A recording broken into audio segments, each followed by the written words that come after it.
Get on me.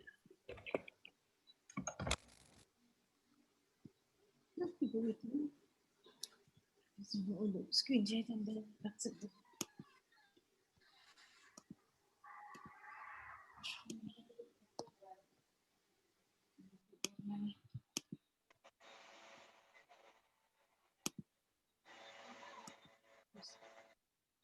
Obesity. Okay. Stop that.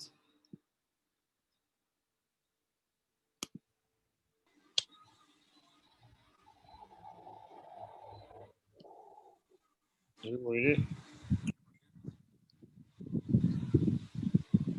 Good afternoon, everyone. Are you hearing me? Yes, we are. Okay. Yes. Let's give 2 more minutes before we start. It's 5:59.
Screen. How do you see the screen?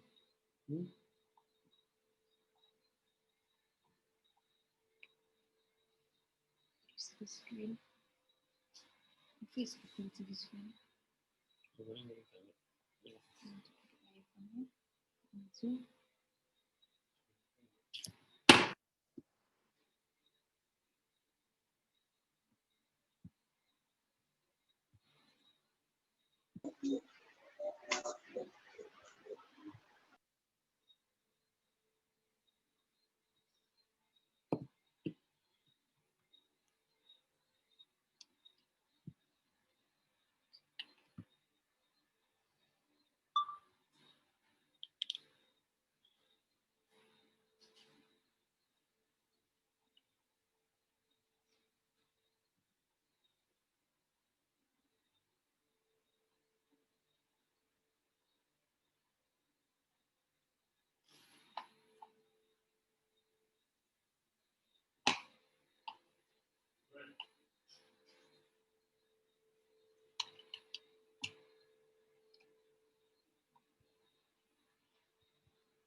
Okay, guys. Send the link. Send the link. I'm just doing a Facebook Live, so give me 1 second. I'm just setting up there, and then we'll start.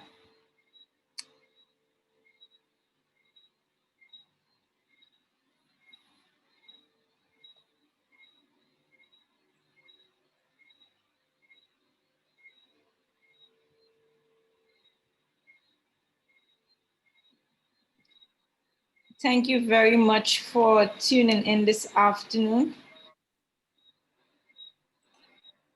I know a lot of times Sunday afternoon can be very busy for all of us because it's family time. So I appreciate you taking time off to tune in this afternoon.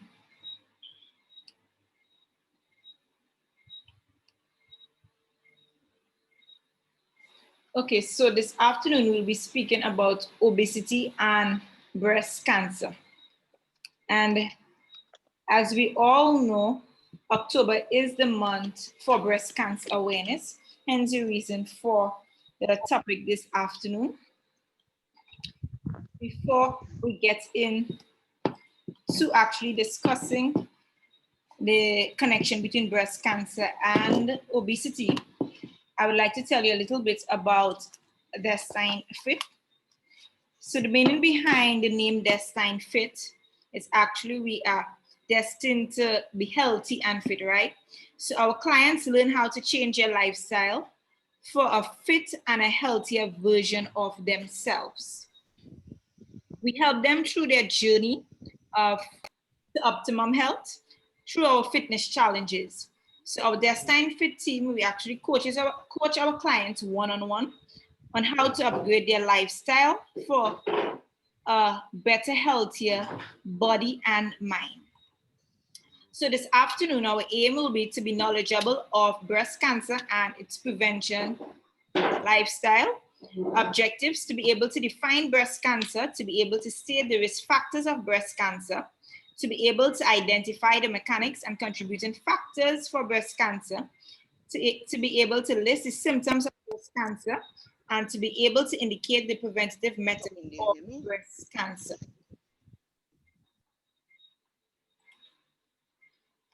So what is breast cancer? Breast cancer is a disease in which cells in the breast grow out of control. Cancer occurs as a result of mutations, which is abnormal changes in the genes that actually is responsible for regulating the growth of cells and keeping them healthy. Normally, the cells in our bodies replace themselves through an orderly process of cell growth. Healthy new cells take over as old ones die. But over time, mutations can turn on certain genes and turn off others in a cell. That change cell gains the ability to divide without control or without any order, producing more cells just like it and forming a tumor. So a tumor can be benign, which is not dangerous to our health, or it can be malignant, which has the potential to be dangerous. So benign tumors are not considered cancerous. Their cells are close to normal in appearance. They grow slowly and they do not invade nearby tissue or spread to other parts of the body. Malignant tumors, on the other hand, are cancerous. Left unchecked, malignant cells can eventually spread beyond the original tumor to other parts of the body. Breast cancer can occur in both men and women, but it's far more common in women.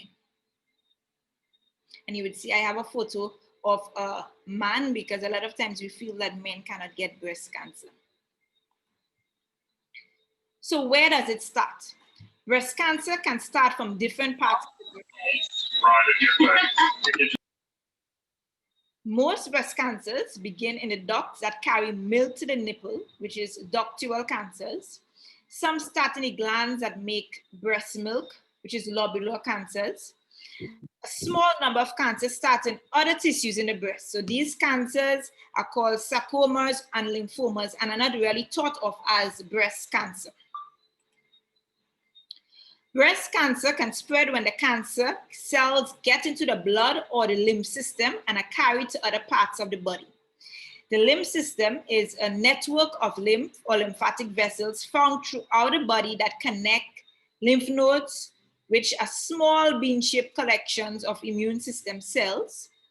And the clear fluid inside of these lymph vessels, called lymph, contain tissue byproducts and waste material, as well as immune system cells. So the lymphs The lymph vessels carry lymph fluid away from the breast. In the case of breast cancer, cancer cells can enter those lymph vessels and start growing in lymph nodes. Most of the lymph vessels of the breast drain under the arm, around the collarbone, or inside the chest near the breastbone, right? If these cancers spread to your lymph nodes, there's a higher chance that the cells could have traveled throughout the lymph system and spread or metastasize to other parts of your body. The more lymph nodes with breast cancer cells, the more likely that the cancer may be found in other organs. Because of this, finding cancer in one or more lymph nodes often affects your treatment plan. Usually, you would need surgery to remove one or more lymph nodes to know whether the cancer has spread. So signs and symptoms of breast cancer may include a breast lump or thickening that feels different from the surrounding tissue, a change in size, in shape, or appearance of the breast, changes to the skin over the breast, such as dimpling, a newly inverted nipple, peeling, scaling, crusting, or flaking of the pigmented area of the skin surrounding the nipple or breast skin, redness of the skin over your breast, like the skin of an orange, the texture of an orange, that is. So these are some of these signs and symptoms. Making changes in your daily life may help reduce your risk of breast cancer. Try to ask your doctor about breast cancer screening. Discuss with your doctor when to begin breast cancer screening exam and tests, such as mammographs.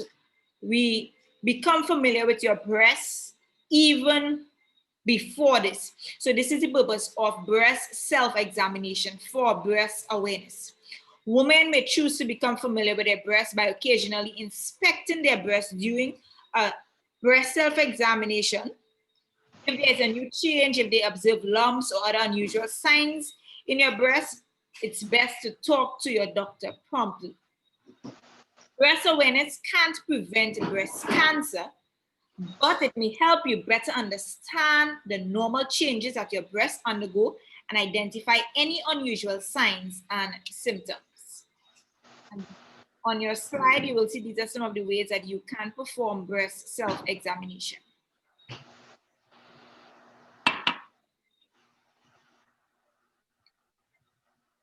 Researchers have identified hormonal, lifestyle, and environmental factors that may increase your risk of breast cancer. But it's not clear why some people who have no risk factors develop cancer. Yet other people with risk factors never do.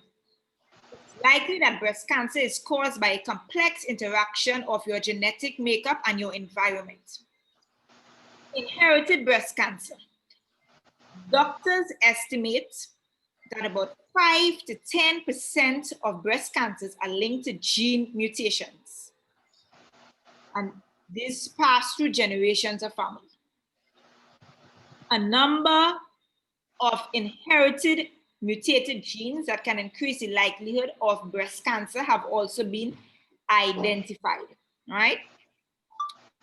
So if you have a strong family history of breast cancer or other cancers, your doctor may recommend a blood test to help identify mutations in other genes that are being passed through your family.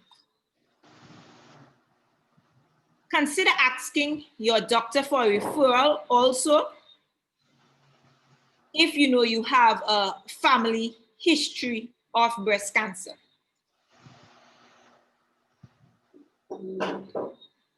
Now, the more weight you gain in your life, the higher your risk of developing breast cancer after menopause. Having more fat tissues can increase your chance of getting breast cancer by raising estrogen levels. And this is what, I want us to pay a lot of attention to, right? The higher risk is because fat cells make estrogen. Extra fat means more estrogen in the body, and estrogen can make hormone receptor positive breast cancer develop and grow. Also, women who are overweight tend to have higher levels of insulin which is another hormone. Higher insulin levels may also have been linked to some cancers, including breast cancer. Having extra fat in the waist area, and this is where most of us, we carry our fat, may increase our risk by having extra fat in the hip and in the thighs. So this may increase our risk of developing breast cancer. So this is something that we have to note. In a group of 100 women, this is a study that was done, with healthy weight range, about 9 will probably develop breast cancer at age 50 or above. In a group of 100 obese women, about 11 or 12 will probably develop breast cancer. So being obese causes about 2 or 3 extra women out of every 100 to develop breast cancer at age 50 or above. However, by keeping to a healthy weight throughout your life, this can actually reduce your risk of developing breast cancer. So what are our risk factors? A breast cancer risk factor is anything that makes it more likely that you'll get breast cancer. But having one or even several breast cancer risk factors doesn't necessarily mean that you develop breast cancer. Many women who develop breast cancer have no known risk factors other than simply being women. Factors that are associated with an increased risk of breast cancer include being female, of course. Women are much more likely than men to develop breast cancer, and this was said before. Increasing age. Your risk of breast cancer increases as you age. Beginning your period at a younger age. So we need to take track of that and try to remember what age, we started seeing our periods. If it's before age 12, they said there's an increased risk of breast cancer. Beginning menopause at an older age. If you begin menopause at an older age, you're more likely to develop breast cancer. A family history of breast cancer. If your mother, your sister, or your daughter was diagnosed with breast cancer, particularly at a younger age, your risk of breast cancer is increased. Still, the majority of people diagnosed with breast cancer have no family history of the disease.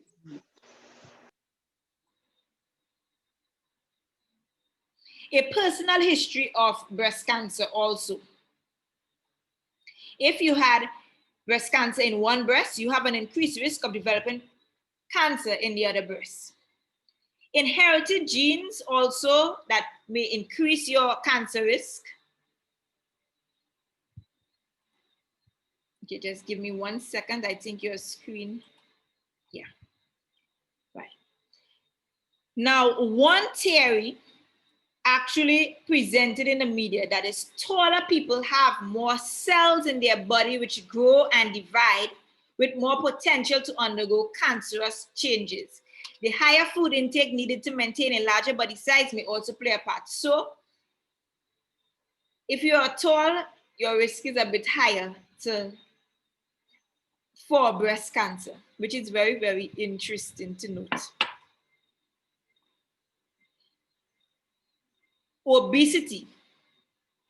Being obese, as we said before, increases your risk of breast cancer. Radiation exposure. If you receive radiation treatments to your chest as a child or young adult, your risk of breast cancer is actually increased. Having your first child at an older age. Women who give birth to their first child after age 30 may have an increased risk of breast cancer. Postmenopausal hormonal therapy. Women who take hormone therapy medications that combine estrogen and progesterone to treat the signs and symptoms of menopause have an increased risk of breast cancer. However, the risk of breast cancer decreases when the woman ceases from taking these medications.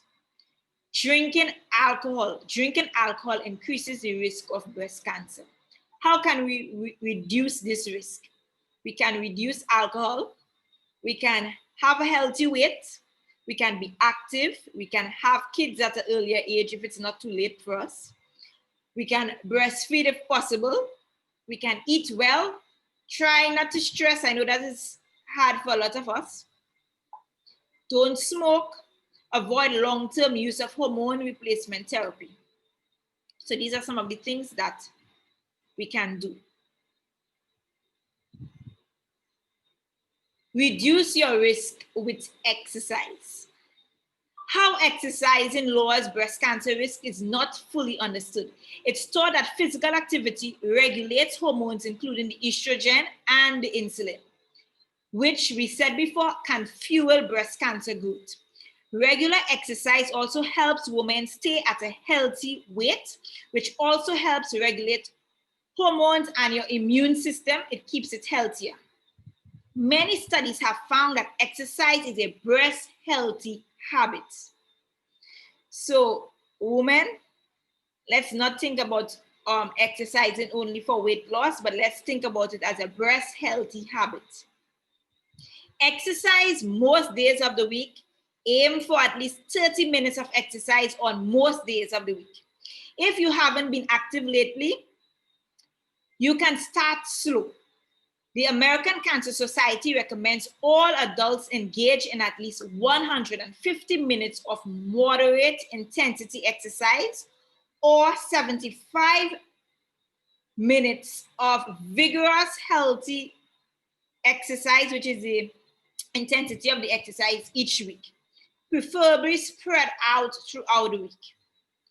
Examples of moderate exercise activities include brisk walking, dancing, bicycling, yoga, tennis, and also general yard and garden maintenance.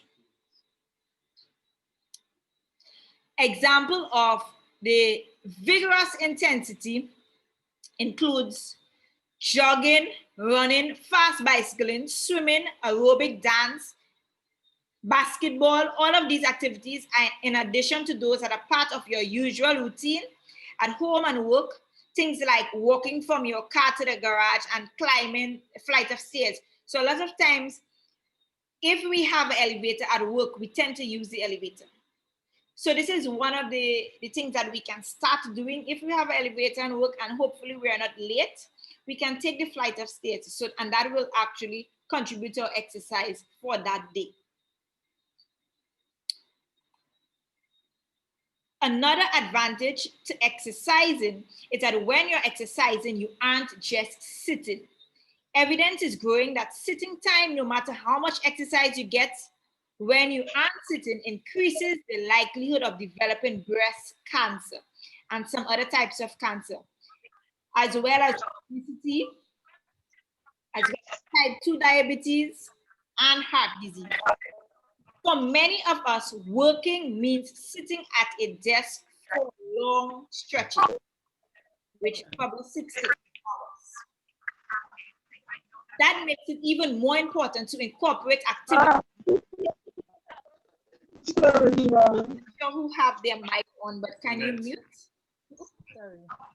Bonnet, I think you have your mic on. Can you mute for us, please?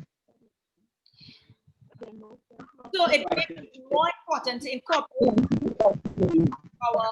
Now let me give me.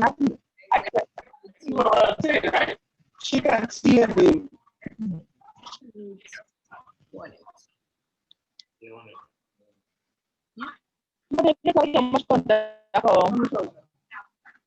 Okay. Great.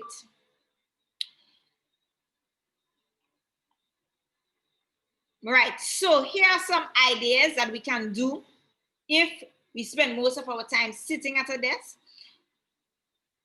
We can limit the time spent watching TV and using other forms of screen-based entertainment.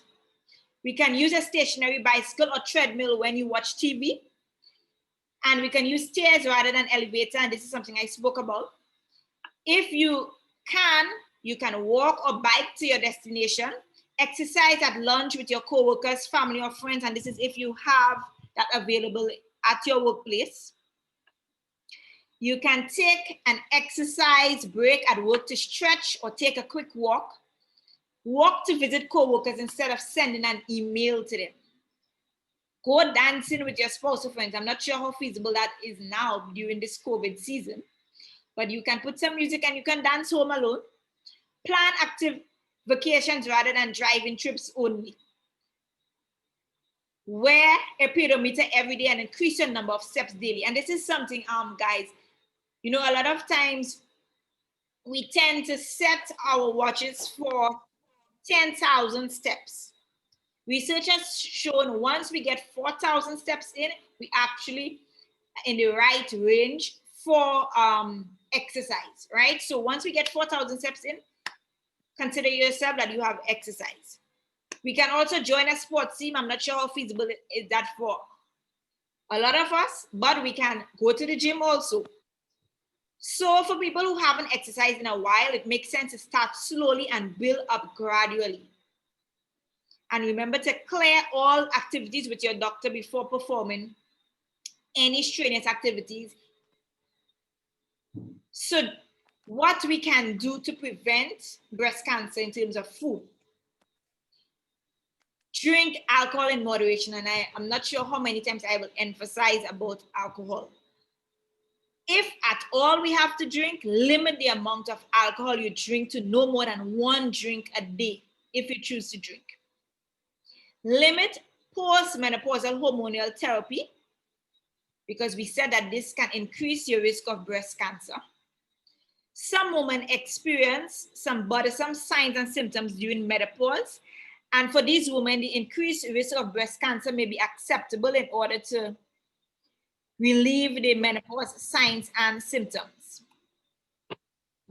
To reduce the risk of breast cancer, use the lowest dose of hormone therapy possible for the shortest amount of time. And this is for people who have to actually use these hormonal therapy medications because of their menopausal symptoms. We can maintain a healthy weight. If your weight is healthy, or we work to maintain that weight, if you need to lose weight, you need to come up with a strategy to accomplish this.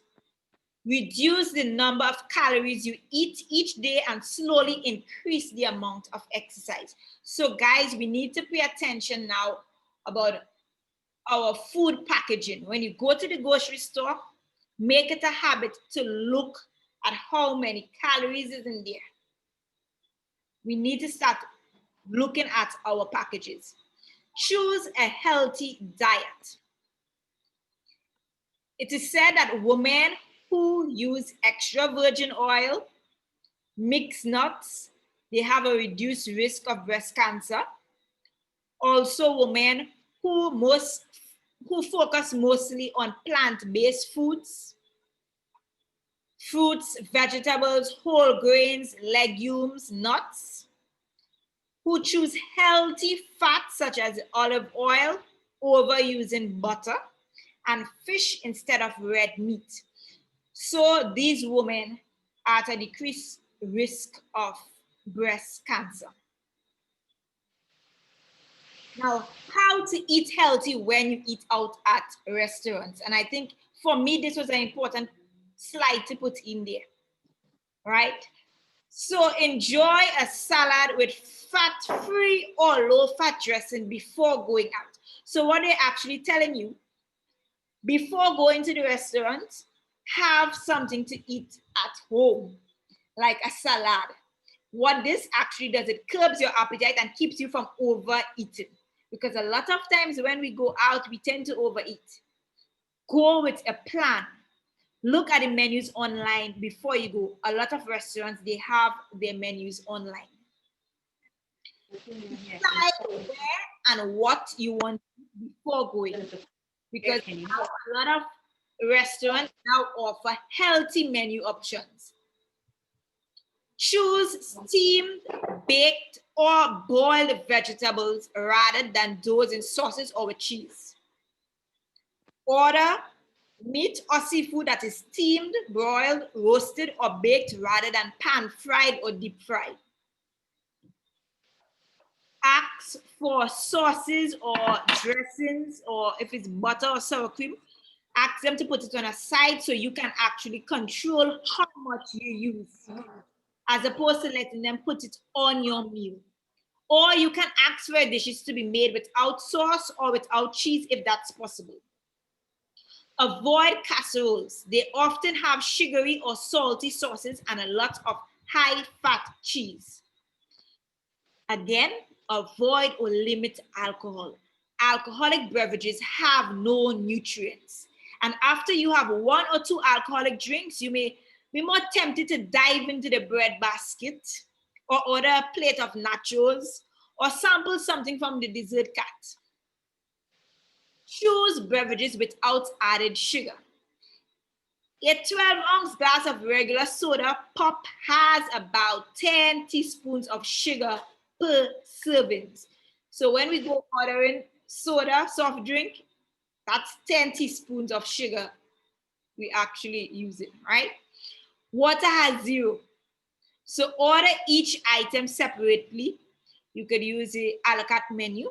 So you can get everything prepared on how you want it rather than ordering a combination plate, which has less flexibility, sorry. Don't eat mindlessly. Ask the wait person to remove the bowl of bread after you have had small portions. Don't mean that we need to eat the whole bowl of bread. Don't order jumbo or super sizes. Order an appetizer portion instead of a meal-sized portion if possible. Or if not possible, wrap it up. Ask for half of your meal to be wrapped up to go when you order, and you can eat it for lunch on the next day. If that's not possible and you are with somebody, you can share your meal with a friend and order extra side salad with dressing on a side, so you know you have more salad. So these are some of the things that we can actually do, right? I think that slide, it was placed there twice. Okay, so how can DESTYNE FIT help you? We can help you create a healthier lifestyle by exercising from the comfort of your home.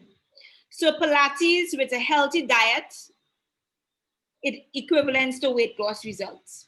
A study done in 2017 observed 37 overweight or obese women with ages 30 to 50. The researchers found that practicing Pilates for 8 weeks was effective for weight loss, for lowering your BMI levels, for toning your waist, and for decreasing abdomen and hip circumference. So Pilates actually works to strengthen your core. It makes your body stronger. If your issue is exercise, guys, feel free to reach out to me if you would like to join our Pilates session. We have them 3 times per week, Tuesdays and Thursdays at 6 p.m. and Sundays at 10 a.m. So we know it's 80% nutrition and 20% exercise will give us weight loss. We can help you with a healthy weight by reduce your risk of breast cancer after menopause by our 21-day fitness challenge. In our 21-day fitness challenge, you would receive a meal plan. In that meal plan, you would receive a grocery list telling you exactly what to purchase. There's also an initial exercise routine there. You'll be added to a support group and you would get one-on-one coaching. So I will share with you my transformation journey because I started off on a 21-day challenge. So this was my transformation journey. I was 140 pounds. A lot of people may think that, well, that's not too heavy. But for my height, I actually was overweight because I'm only 5'1", right? And my waist was 33 inches. My day 7 on the 21-day fitness challenge, my waist was 31 and I was 135 pounds. So I was really excited when I saw my results in 7 days. On day 14, I was actually 130 pounds. My waist was 31 inches. And my day 21, I was 125 and my waist was 29. So you could imagine my excitement after my day 21. Now, guys, you know, I always tell people, a lot of times we focus on weight loss, all right? Which is what I focus on here. You know, I just wanted to lose the weight. And whereas that's good, yes, but once we focus only on weight loss, once we lose that weight, we tend to go back to our bad habits. And this is actually what happened to me, right? So I went back to my bad habits. And after that, you know, I think it was a few months after that, I decided that I really needed to do over 21-day challenge. But this time when I did the 21-day challenge over, I changed my mindset. And a lot of times it's about the mindset, guys. We need to realize that eating healthy is important for us. And we may not feel the effects now, but when we get older, that's when we feel the effects. So my mindset changed and I was thinking about Shirin, you need to be healthy. You're not doing this to lose weight. A benefit of eating healthy will be weight loss. And this was me, and this is me for like over a year and a half now. And I did not turn back after that because my mindset changed. I realized it's not about losing the weight. The weight, it went off. Right now, I'm at 129 and I'm very satisfied. I don't want to lose any more weight, right? So it's about changing your mindset. What the 21-day fitness challenge actually does, it helps you change your mindset. So it's not 21 days to lose 50 pounds or 21 days to lose 20 pounds, right? We have to be realistic. We cannot lose 50 pounds in 21 days. But it's about changing your mindset to realize that it's about a healthy lifestyle. So when you look at the food choices now, you will choose healthy foods as opposed to unhealthy. You will think twice before putting something into your body. So that's the purpose of the 21-day fitness challenge. And in doing so, guys, you are guaranteed results because you now practice healthy habits. So what did I do? So basically, I had 2 shakes a day, and this shake is a healthy meal replacement. I am not sure if some of you are. How long should it take? Almost 3 hours. Just now, guys, let me try to mute. Okay, right. I'm not sure if any of you are familiar with Herbalife Nutrition, but DESTYNE FIT is powered by Herbalife Nutrition. So we use 2 healthy meal replacement shakes per day. Breakfast, and we use 1 for dinner, right? We use 2 teas per day, and I will talk about it in the other slides as we go along. 2 teas per day, 1 for breakfast also, and 1 for lunch. And I will let you know what the tea actually does when we get to that slide, but I'm just giving you an idea of what I did. 2 healthy snacks, which is mid-morning snack, mid-afternoon snack, and 1 healthy lunch. And the important thing about this healthy lunch is what I actually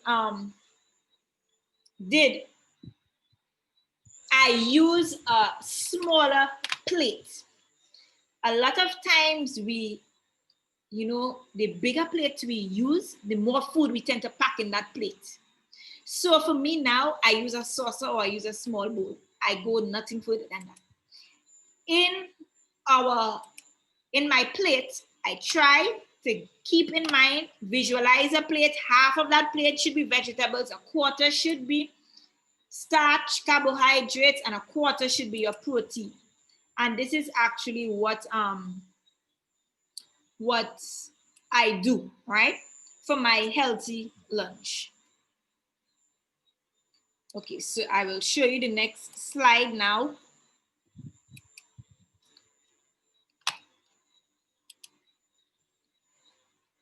So you would see there's something called, this is a photo of everything that I use, right? Well, one item is missing there, but there's something that called cellulose. And cellulose is, we actually use this after each meal, after breakfast, after lunch, after dinner. It helps move your water weight and helps with bloating, right? So this is what we have for breakfast. For breakfast, I told you we have the shake. Now, the shake is a meal replacement shake, guys, and not strictly a protein shake. We have to know that there's a difference between a meal replacement and a protein shake. We usually use protein shakes after exercising, after workout to build our muscles. However, a meal replacement shake has all the nutrients that is needed for a healthy meal. It's just in a shake form. So it has 21 essential amino acids. It has 20 essential amino vitamins, minerals, herbs. It is a healthy source of fiber, and it's 200 calories in that shake. That's our breakfast and that's our dinner. Our tea, I told you I'll get back to you with the tea. So the tea, what it actually does, it increases your metabolism and it gives you increased energy. And when I tell you increased energy, I mean increased energy, people. It also helps us burn fat, and it also acts as a detox. When you add the aloe, because the aloe and the tea go together, the aloe helps with our digestive system. It soothes your digestive tract. So a lot of people who they have heartburns and stuff, what I've realized, they have told me, once they take this aloe in water, they are fine. So it really helps with your digestive system.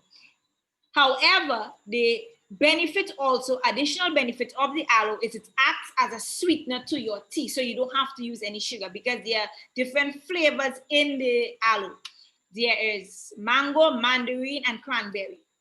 So once you add this to your tea, you would be fine. And it acts as a detox. A lot of people really like drinking this tea because it sends them to the washroom immediately.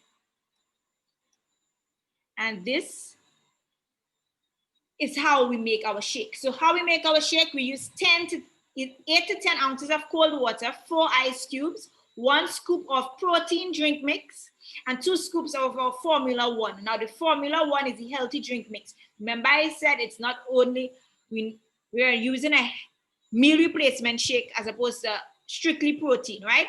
But we need our protein, so we just have 1 scoop of protein drink mix and 2 scoops of our healthy formula. And in this healthy formula shake, there is over 12 flavors. Majority of flavors, anything you imagine there, it's there. Cookies and cream, pumpkin spice, wild berry, French vanilla, cafe latte, and the list goes on. And you just blend it and then you enjoy. And what I like a lot about this shake is that it's good for on the go. Once you're busy, you just make your shake and you go with it. Let's say you are unable to, you miss your shake. You can have your shake for lunch. You just need to have it twice per day, but I encourage breakfast and dinner because a lot of times we are in the Caribbean, we like flour, and we tend to have flour for breakfast or for dinner. So hence the reason I always guide the clients to use the shakes for breakfast and for dinner. For people who work shift, then feel free to carry it to work. You don't need to use it for breakfast and dinner. You just use it where applicable to you. In terms of what suits you best, you use it. You take it on your night shift to have as a meal, as opposed to ordering KFC, because I know about those days, ordering KFC on night shift. So I spoke to you about the benefits of the tea, and it also improves your my mouse just giving me some issues here. Okay, right. And I spoke to you about the aloe, the different flavors. A lot of people like mango flavor. Mango flavor is actually my best also. And the cellulose, as I said before, the cellulose helps you with bloating. It helps remove your water weight. It's a healthy elimination of water. And a lot of people can vouch for that cellulose. So we use the cellulose 3 times per day, as I said before. So these are some of the clients' results who have been on our DESTYNE FIT challenge, 21-day challenge. So these are some of their results.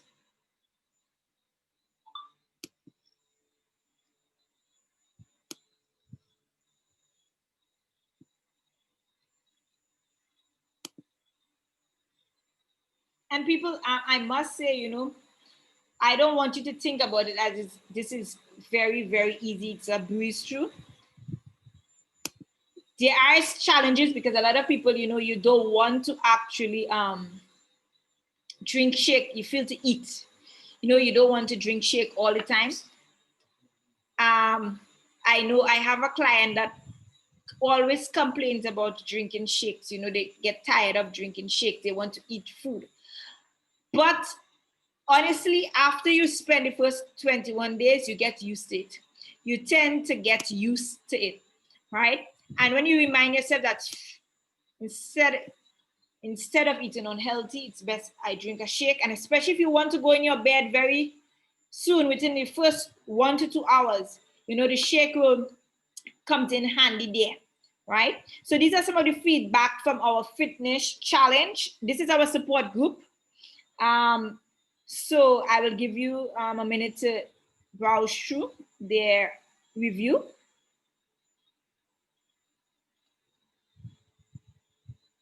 So these results vary, and it all depends on your metabolism rate. It all depends on how serious you take this. Some people, they don't want to exercise at all. I tell people a lot of time yes, it's 80% nutrition, 20% exercise. But let me tell you, after your first 2 weeks, you have to add in some exercise. Let's say you weren't exercising in your first 2 weeks, you have to add in something after the second week because your body needs that extra boost now. So we work with you. We work with you. We see the results you get. We may encourage you to do carb cycling. We may encourage you to do a low carb diet, change your diet, change your meal plans. So we work with you on an individual basis and to get results, because your weight loss journey is something that, you know, we take very seriously. And I think a lot of times this is passion driven, because I believe in helping others, and in this way, our healthcare system, we will have decrease in the number of hypertensive patients, the number of diabetic patients, the number of cardiovascular diseases. So once we keep our bodies healthy, then there's a decrease in everything else. So people,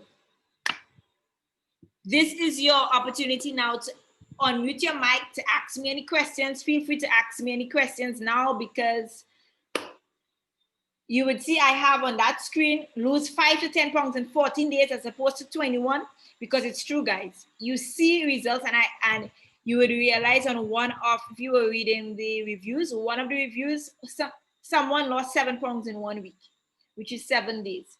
So you can lose up to 10 pounds in 14 days, right? So I think that has brought us to our last slide. Thank you very much for listening, guys. And if you have any questions, feel free to reach out to me now. Good night, Shireen. This is Ermin. Hi, Ermin. Hi. I have a question. Maybe two, right? If there isn't a trace of cancer in the family, should we take a mammogram? And if the second question is, and if we don't have cancer and we decide to check for cancer and take a mammogram, would the machine give us radiation? Okay, so that's a good question. Yes, you should still check. Once you're 50 and over, you should do a mammogram. You should, because remember in one of the slides, I think it was the earlier slides, they said the number of women who there were no risk for them, no risk for cancer, they end up with cancer, right? And because you never know, you don't have any family history, but once you reach age 50, you should do a mammogram.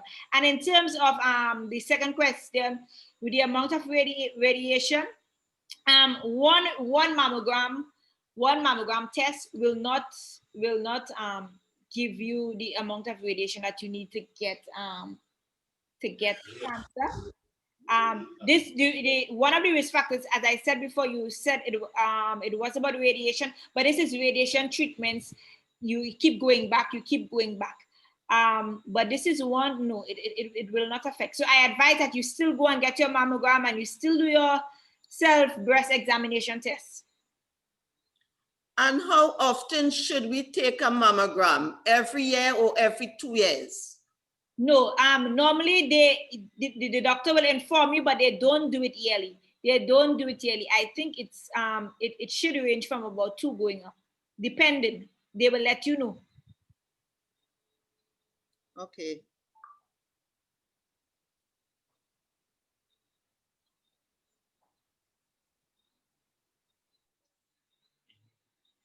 Any other questions, guys? You're really quiet. No, it's not a question, Shireen. Mm-hmm. It's just a surprise observation. Right. I never knew that men suffered or got breast cancer. I always related breast cancer with women. I know men will have other cancers in different parts of the body, prostate and whatever. But I never, I mean, it was really a kind of surprise to me to hear and to see the slide on the men having breast cancer. And I think it's really was informative for us to be aware that these things do happen to men, so that we can look out for the men in our lives more and be well informed, so that when we have to guide them along as whatever, we'll have the right information to give to them. So I appreciate that very much. Yes. Yeah, because and a lot of times the men don't talk about it. They don't talk about it at all. So that I had that photo there intentionally for that reason. Because the same thing, a lot of us we don't think that men have breast cancer. Okay. I think somebody had up their hand. I'm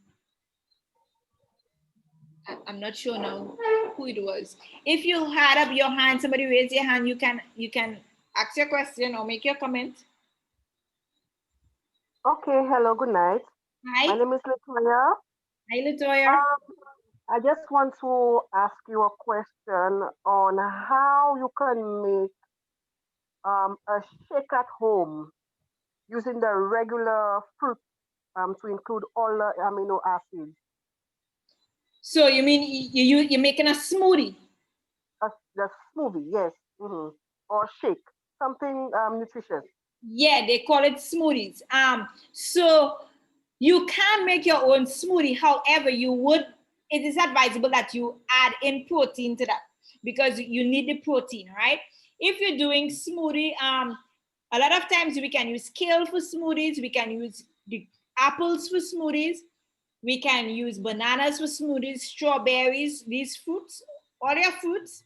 You can actually use soursop for smoothies. You can use these things, but you need to add in at least 1 scoop of protein powder.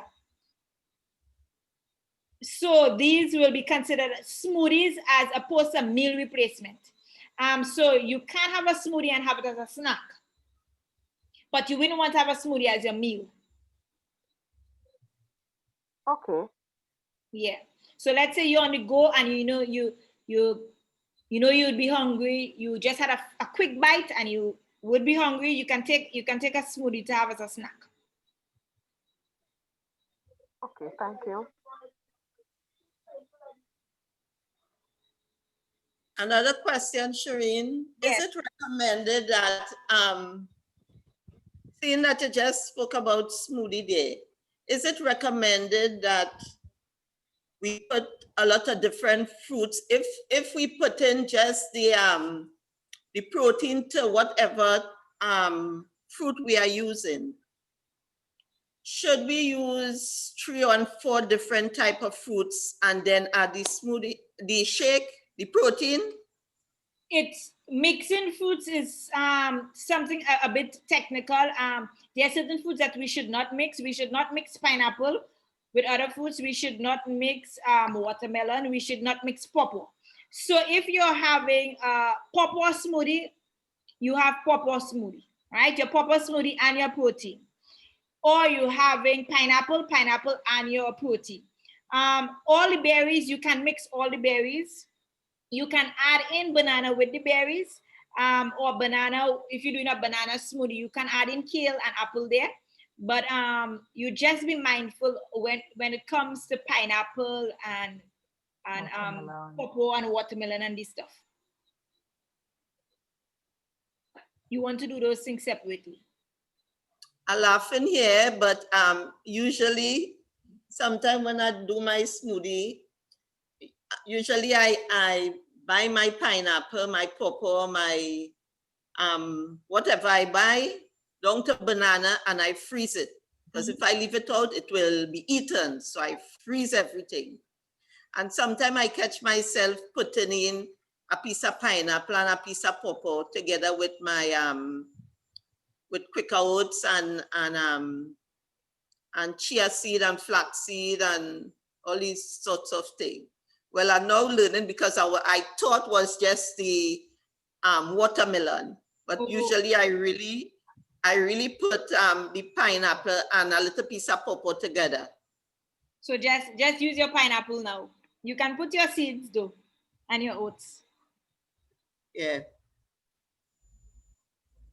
And usually it keeps me up until maybe after 1 o'clock. How many hours? That's from breakfast? From breakfast. Wow, you're starving yourself. No. I realize, I don't know if that happens with everybody, but I believe my stomach has shrunk that I cannot really eat that amount of food. As you said, I eat in a saucer. I don't eat food in a plate. My food has been a saucer. Yeah, no, I mean, when you that happens with us, because when you use shakes for breakfast, you know, that's a certain amount of fluid that your stomach accustomed getting. Once you tend to put things other than that, you would feel overfull, right? However, it's important for us to actually eat a snack between your breakfast and your lunch if possible, because you don't want your stomach to be hungry at any point in time, because what actually happens is when you're hungry, your stomach, it tends to store the fat as opposed to letting go of the fat, because it's not sure when you're going to feed it again. So, you know, it tends to store the fat. So even if it's a banana, or even if it's some almond nuts or some salad, anything at all, you should try to at least put into your stomach. 10 grains of almond nuts, that's sufficient. Or even an apple. And to add a little protein to it, you can put some peanut butter on your apple. Everybody is laughing, tongue in yuck. Yeah, so Sometimes we prefer to dip it in some chocolate. I will try chewing. Oh, yes, try it and let me know. But you can also do there is the Quaker's rice cake. There is the Quaker's rice cake that they sell. You can use one of the Quaker's rice cake with peanut butter, and it actually tastes good. So what I tend to do is to have these with me in the office, and you know, you have it with some peanut butter as a snack, and you just have one of it, and it's just 35 calories in there. But you get 7 grams of protein with your peanut butter. So it is actually a healthy snack. And all of these things in the meal plan, I indicated all of the options that you can have for healthy snacks. So, you know, you would not be at a loss. But You should feed yourself, Urban. Oh gosh, girl, that Try it. Just try it. maybe I don't like to eat. Maybe I don't know. Any other questions or comments? Yes, just one last question from me. Yes. Does they or do they have any research on roll-on using antiperspirants and deodorant? They have any research on I think antiperspirants causing breast cancer? I am certain there's research, but I have not looked into that. That's a good idea you give me. I can look into it and I can let you know when I'll do that presentation. But I am certain that there is research on it because this is something popular. So thank you for giving me that idea. I will look into it and I will let you know when we'll do that presentation. Okay, thank you very much.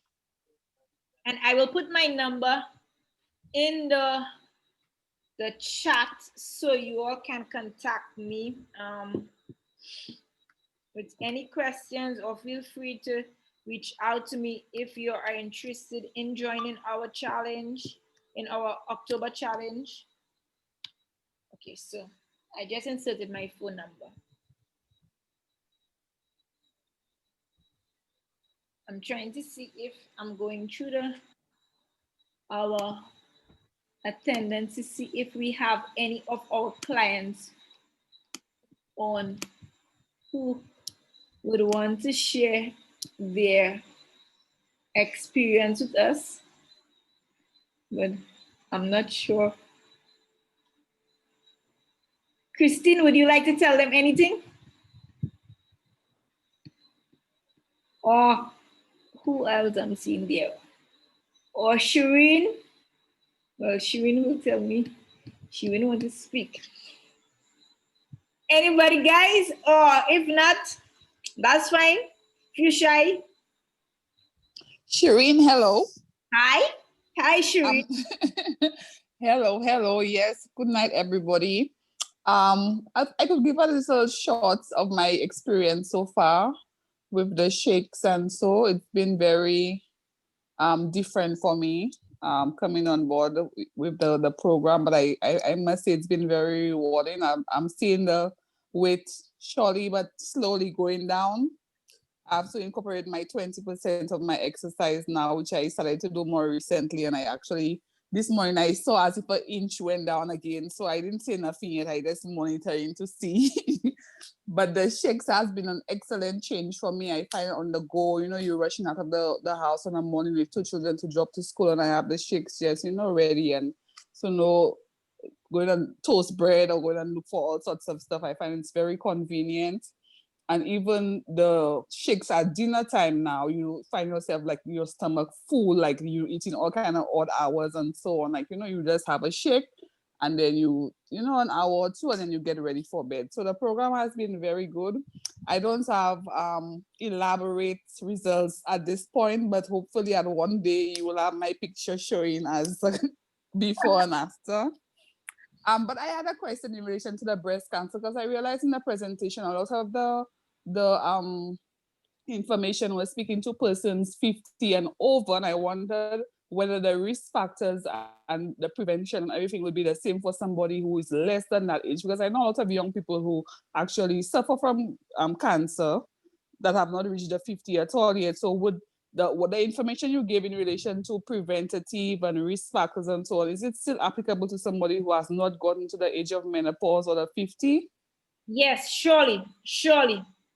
And I think the earlier you practice these preventative methods, actually the better thing for you.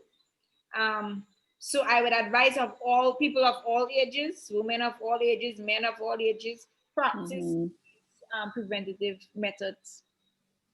Okay. All right. Well, thank you. Keep up the good work. Thank you, Shuri. All right. Bye-bye.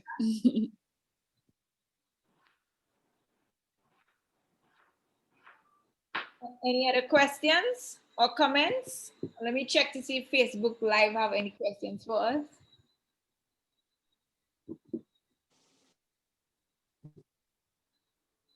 Facebook Live, boy.